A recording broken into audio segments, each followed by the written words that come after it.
എല്ലാവർക്കും നമസ്കാരം. ഞാൻ നിങ്ങളുടെ വിപിൻ. ഇപ്പം പുതുതായിട്ട് ഞാൻ പറയാൻ ഉദ്ദേശിക്കുന്നത് എന്താണെന്ന് വെച്ച് കഴിഞ്ഞാൽ, സിഗ്നൽ മെസ്സഞ്ചർ ആപ്പ് എങ്ങനെ ഉബുണ്ടു ലിനക്സിൽ ഇൻസ്റ്റാൾ ചെയ്യാം. അപ്പം അതിനായിട്ട് നമ്മൾ ആദ്യമായിട്ട് നമ്മുടെ ഉബുണ്ടു സ്റ്റോറിൽ പോകണം. ഡബിൾ ക്ലിക്ക് ചെയ്ത് ഓപ്പൺ ആക്കിയ ശേഷം നമുക്ക് അതിൻ്റെ മേളിൽ സെർച്ചിൽ സിഗ്നൽ മെസ്സഞ്ചറിന് വേണ്ടി നമുക്കൊന്ന് സെർച്ച് ചെയ്യാം. അപ്പം ഇതിനകത്ത് ഞാൻ കഴിഞ്ഞ വീഡിയോയിൽ വിൻഡോസിൽ വിൻഡോസിൽ സിഗ്നൽ മെസ്സഞ്ചർ ഇൻസ്റ്റാൾ ചെയ്യുന്ന സമയത്ത് ഞാൻ നിങ്ങളോട് പറഞ്ഞിരുന്നു, മറ്റ് വാട്സാപ്പ് പോലെ തന്നെ അതിനകത്ത് പ്രത്യേകം വാട്സാപ്പ് പോലെ ഉബുണ്ടു വെർഷൻ ഇല്ലാത്തതല്ല, ഇതിനകത്ത് ഉബുണ്ടുവിൻ്റെ വെർഷനും അതുപോലെ തന്നെ മാക്കിൻ്റെ വെർഷനും ഉണ്ട് എന്ന് ഞാൻ അന്ന് തന്നെ സൂചിപ്പിച്ചിരുന്നു. അപ്പോൾ അതുപോലെ അന്ന് ഞാൻ പറഞ്ഞായിരുന്നു മറ്റൊരു വീഡിയോയിലോട് ഇതെങ്ങനെയാണ് നമുക്ക് ഉബുണ്ടുവിൽ ഇൻസ്റ്റാൾ ചെയ്യുന്നത് എന്ന് കാണിച്ചു തരാമെന്ന് ഞാൻ ഓൾറെഡി പറഞ്ഞായിരുന്നു.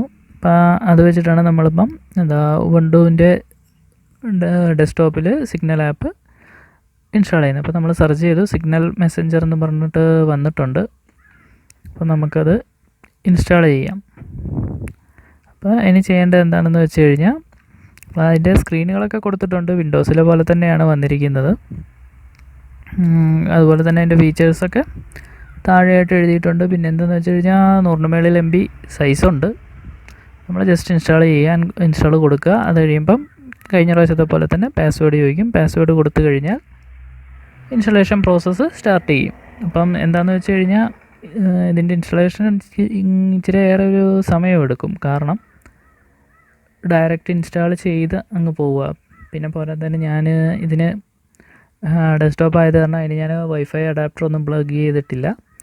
മൊബൈൽ USB ടെതറിങ് വഴിയാണ്, USB കണക്ട് ചെയ്താണ് നെറ്റ് കൊടുത്തിരിക്കുന്നത്. കാരണം നമുക്കിപ്പോഴും ബ്രോഡ്ബാൻഡ് ഞാൻ ഇതുവരെ എടുത്തിട്ടില്ല, അതിൻ്റെ ആവശ്യമില്ലായിരുന്നു, അതുകൊണ്ടാണ് ഇതുവരെ എടുക്കാത്തത്. നമ്മുടെ മൊബൈൽ നെറ്റായ നാരോ ബാൻഡ് വഴിയാണ് നമ്മളിപ്പം നെറ്റ് ഉപയോഗിക്കുന്നത്. അപ്പം അതിൻ്റെ ഇൻസ്റ്റലേഷൻ നടന്നുകൊണ്ടിരിക്കുകയാണ്. അതൊരു കുറച്ച് ടൈം എടുക്കും, ഒരു മേബി ഒരു 2 മിനിറ്റ് അതിൽ കൂടുതൽ എടുക്കാം.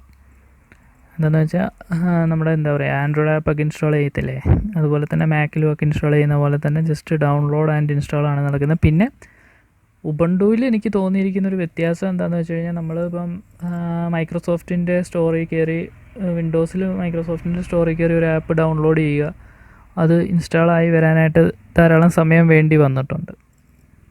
ഞാൻ പലപ്പോഴായിട്ട് ശ്രദ്ധിച്ചിട്ടുണ്ട്.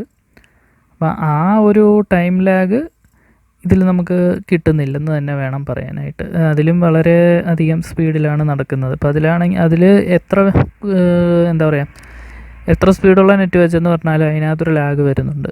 ജെനുവിൻ വിൻഡോസ് ആണെന്ന് പറഞ്ഞാലും അത്യാവശ്യം നല്ലൊരു ലാഗാണ് അതിൽ വരുന്നത്. അപ്പോൾ ഏതായാലും അതിൻ്റെ 4-1 ലാഗ് ഇതിൽ വരുന്നില്ല.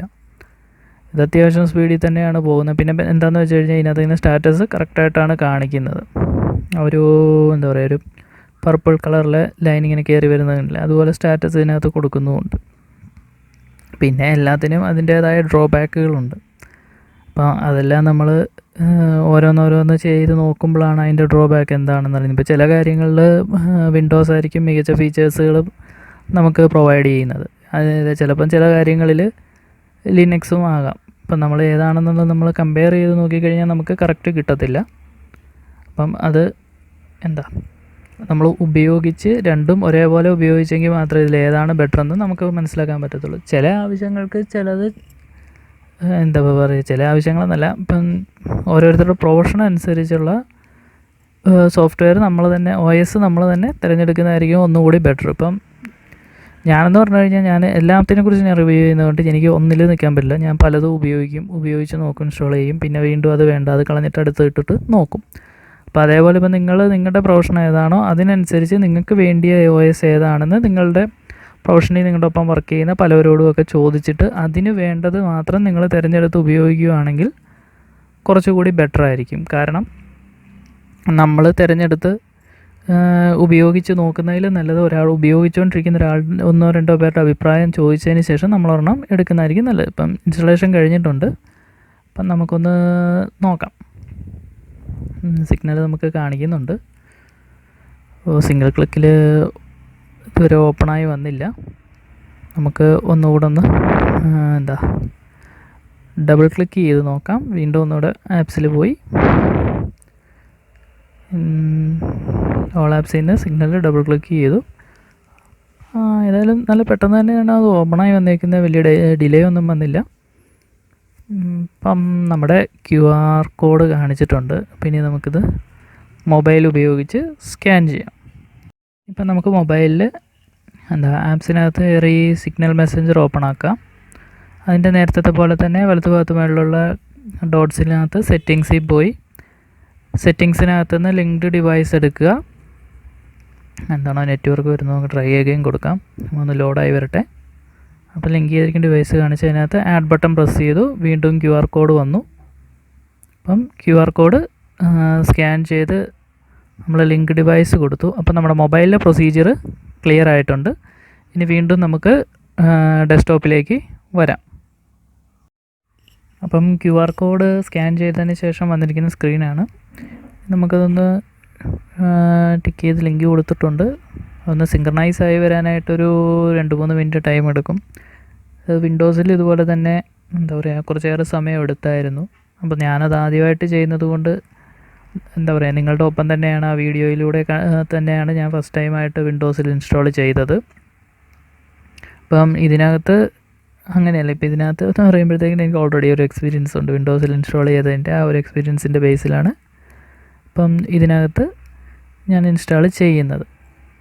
അപ്പം സെയിം ഫീച്ചേഴ്സൊക്കെ തന്നെയാണ്, അതിൽ വ്യത്യാസമൊന്നുമില്ല. നമുക്ക് മറ്റേ വിൻഡോസിൽ കിട്ടിയ പോലെ തന്നെ സ്റ്റിക്കർ ക്രിയേറ്റ് ചെയ്യാനും ഒക്കെയുള്ള ഓപ്ഷനുകൾ ഇതിനകത്തുണ്ട്. അതുകൊണ്ട് ഇനി ഞാൻ ഓപ്ഷൻസിനെ കുറിച്ച് പുറകെ പോകുന്നില്ല. ഇത് ഇൻട്രൊഡ്യൂസും ചെയ്യുന്നില്ല, ജസ്റ്റ് ഇൻസ്റ്റാൾ ചെയ്തു. അതുപോലെ തന്നെ നമുക്കൊരു ഇൻസ്റ്റാളേഷൻ കഴിഞ്ഞ ശേഷം നമുക്കൊരു മെസ്സേജ് കൂടെ അയച്ചു നോക്കാം.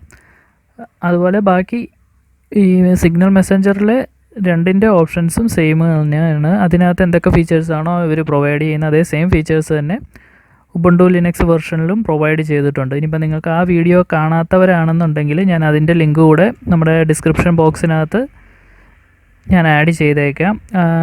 How to install Signal messenger on Windows 10 PC എന്ന് പറഞ്ഞിട്ട്.